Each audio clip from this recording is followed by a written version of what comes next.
लोमड़ी, कछुआ और खरगोश। एक समय की बात है, घने जंगलों के बीच में एक तालाब था जिसमें एक कछुआ रहता था और उसी तालाब के पास एक खरगोश भी रहता था।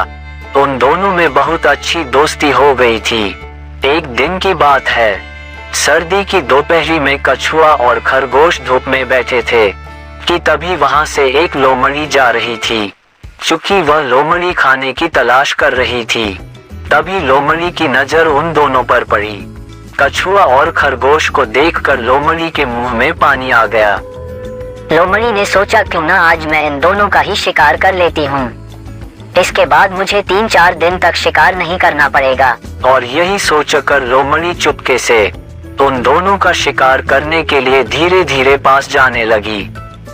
तभी खरगोश ने लोमड़ी को अपनी ओर आते देख कछुआ को भागने के लिए बोला और दोनों वहां से तुरंत भागने लगे।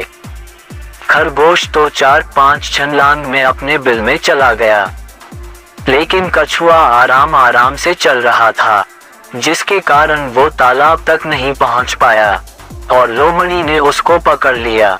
लोमड़ी कछुए को पकड़कर उसके ऊपर वाले हिस्से को अपने दांतों से काटना चाहा, लेकिन कछुए के ऊपर का हिस्सा बहुत मोटा था, जिस कारण लोमड़ी उसे खा नहीं पा रही थी। खरगोश अपने बिल से ये सब देख रहा था।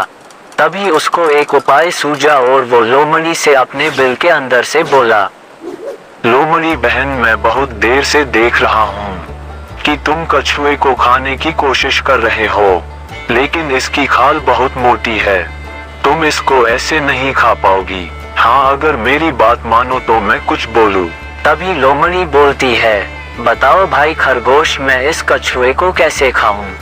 खरगोश लोमड़ी को बोलता है कि तुम एक काम करो, कछुए को तुम थोड़ी देर के लिए तालाब के पानी में डाल दो, इससे इसकी खाल मुलायम हो जाएंगी और फिर तुम इसको आराम से खा पाओगी। खरगोश की यह बात सुनकर लोमड़ी खुश हो जाती है और कहती है, हाँ भाई, तुमने ये अच्छा सुझाव दिया है। और लोमड़ी कछुए को पानी में छोड़ देती है। जैसे ही कछुआ पानी में जाता है, वो वहां से तुरंत गायब हो जाता है और उस कछुए की जान बच जाती है और लोमड़ी वहां से भूखे पेट लौट जाती है। लोमड़ी के जाने के बाद कछुए ने अपने दोस्त खरगोश को धन्यवाद दिया और दोनों फिर एक साथ खेलने लगे। इस प्रकार खरगोश ने अपनी और अपने दोस्त कछुए की जान को अपनी सूझबूझ से उस लोमड़ी से बचाया। शेर और बाघ। बहुत समय पहले की बात है, एक घना जंगल था। उस घने जंगल में बहुत तेज गर्मी हो रही थी। तालाबों का पानी सूख रहा था। जंगल के सभी जानवर गर्मी से परेशान थे। जंगल में कहीं भी पीने योग्य पानी नहीं था। उसी जंगल में एक शेर और एक बाघ भी पानी की तलाश में जंगल में घूम रहे थे। तभी दोनों को एक पानी से भरा तालाब नजर आया। अब दोनों ही अपनी प्यास बुझाने के लिए उसी तालाब पर पहुंचे।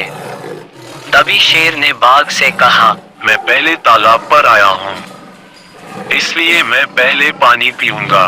तभी बाघ ने भी यही बात शेर को कही और वे दोनों पहले पानी पीने के लिए झगड़ने लगे, क्योंकि दोनों को अपनी शक्ति पर अहंकार था। दोनों ही अपनी बात से पीछे नहीं हट रहे थे।